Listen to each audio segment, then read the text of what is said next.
देखिए, कुछ थप्पड़ ऐसे होते हैं जिसकी चोट भले ही कम लगे लेकिन गूंज बहुत तेजी से सुनाई देती है। ईशान किशन ने कुछ ऐसा ही थप्पड़ मारा है। क्या बात कर रहे रे बाबा। नमस्कार, मैं हूं आनंद। प्लेरॉइड में आपका स्वागत है। अब इसको सहयोग बुला लीजिए या फिर कह लीजिए ईशान किशन ने कमबैक इस विस्फोटक अंदाज में प्लान कर रखा था, लेकिन परसों ही जय शाह ने एक स्टेटमेंट दिया जिसमें उन्होंने ये कहा कि श्रेयस अय्यर और ईशान किशन का कॉन्ट्रैक्ट टर्मिनेट करने का फैसला चीफ सेक्रेटरी अजित अग्रकर का नहीं बल्कि उनका था। यानी कि उन्हें छाती ठोक कर कहा कि मैंने किया है उन दोनों को टर्मिनेट। लेकिन जय शाह को अंदाजा भी नहीं था कि ईशान किशन उनके एक ही दिन के अंदर जवाब दे देंगे, और इतना करारा जवाब देंगे कि इतना करारा तो आप लोग खिचड़ी के साथ पापड़ भी नहीं खाते। जो बिल्कुल ही बोले वाले उनको ये मामला शुरू से समझाते हैं। बात है साल जनवरी की, जब टीम इंडिया साउथ अफ्रीका में थी और ईशान किशन ने वहां से मेंटल हेल्थ बोलकर छुट्टी ली थी। यानी ये बोला कि उनको अपनी मेंटल हेल्थ ठीक करने के लिए क्रिकेट से थोड़ा विराम चाहिए। लेकिन बीसीसीआई ने उनकी बात मानी। लेकिन बाद में इंटरनेट पर एक वीडियो वायरल हुई जहां पर ईशान किशन दुबई में पार्टी करते हुए दिखाई दिए। बीसीसीआई वालों ने कहा, ऐसे कैसे बेन स्टोक्स, हमें बता रहे हो कि मेंटल हेल्थ ठीक नहीं है, फिर पार्टी कर रहे हो। हालांकि मैं मेंटल हेल्थ एक्सपर्ट नहीं हूँ, लेकिन अगर कोई काउंसलर है तो मेरे को बताए, क्योंकि मेरे हिसाब से तो काफी बकवास बात थी। अगर मेंटल हेल्थ ठीक करने के लिए इंसान एंटरटेनमेंट का तो सहारा लेगा, है कि नहीं? अकेले कमरे में पड़ा रहेगा तो और ज्यादा खराब होगी मेंटल हेल्थ। लेकिन बीसीसीआई को ये बात पसंद नहीं आई और बार बार कहा गया कि डोमेस्टिक क्रिकेट खेलिए। डोमेस्टिक क्रिकेट खेलने के रूल पर बीसीसीआई बहुत स्ट्रिक्ट थी, लेकिन ईशान किशन ने कहा कि 4 चवन्नी घोड़े पे और ऐसे रूल रखूं पकोड़े पे।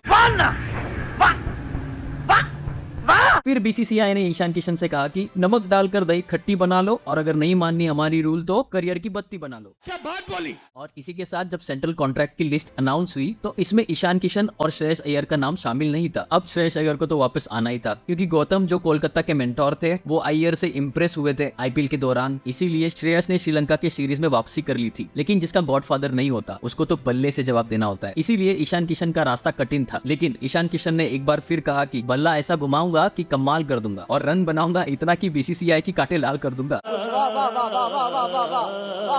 वैसे कांटे मैंने बोला है, आप वही समझो जो लाल किया है ईशान किशन ने, क्योंकि बूची बाबू टूर्नामेंट में झारखंड की कप्तानी करते हुए ईशान ने क्या कमाल की परफॉर्मेंस दी है। मध्य प्रदेश के खिलाफ खेले गए मैच में पहले ही इनिंग में ईशान ने सेंचुरी लगाई, और दूसरी में जब झारखंड की टीम मुश्किल में थी 58 गेंदों में नॉट आउट 41 रन बनाए, और क्या बेहतरीन फिनिश किया है। झारखंड को जीतने के लिए 12 रन चाहिए थे, जबकि सिर्फ 2 विकेट बाकी थे। ईशान ने 2 छक्के लगाकर दिखा दिया कि खिलाड़ी अगर झारखंड का है तो उसके लंबे बाल भी है, और वो विकेट कीपर भी है, और कप्तान भी है, और वो मैच 6 मारकर स्टाइल में खत्म भी कर सकता है। समझे? बूची बाबू टूर्नामेंट में जिस तरीका प्रदर्शन ईशान किशन ने दिया, अचानक से उनके स्टॉक्स हाई हुए हैं। T20 में ईशान किशन ने वापसी के बाद से बहुत ज्यादा इंप्रेस नहीं किया है, और संजू का जिक्र तो हम रहने ही देते। लेकिन क्योंकि अब ईशान वापस आ गए हैं और रोहित शर्मा से उनकी अच्छी खासी दोस्ती भी है, तो क्या आप अब उनकी इंडिया टीम में जगह देख रहे हो, या फिर अभी तो अंगड़ाई है ईशान के लिए और आगे बहुत अंगड़ाई है? क्या लगता है आपको? कमेंट कर जरूर बताना। चैनल को सब्सक्राइब करके भी जाना, और हम आपसे मिलते हैं कल एक नए कड़क वीडियो के साथ। Thank you for watching. जय हिंद।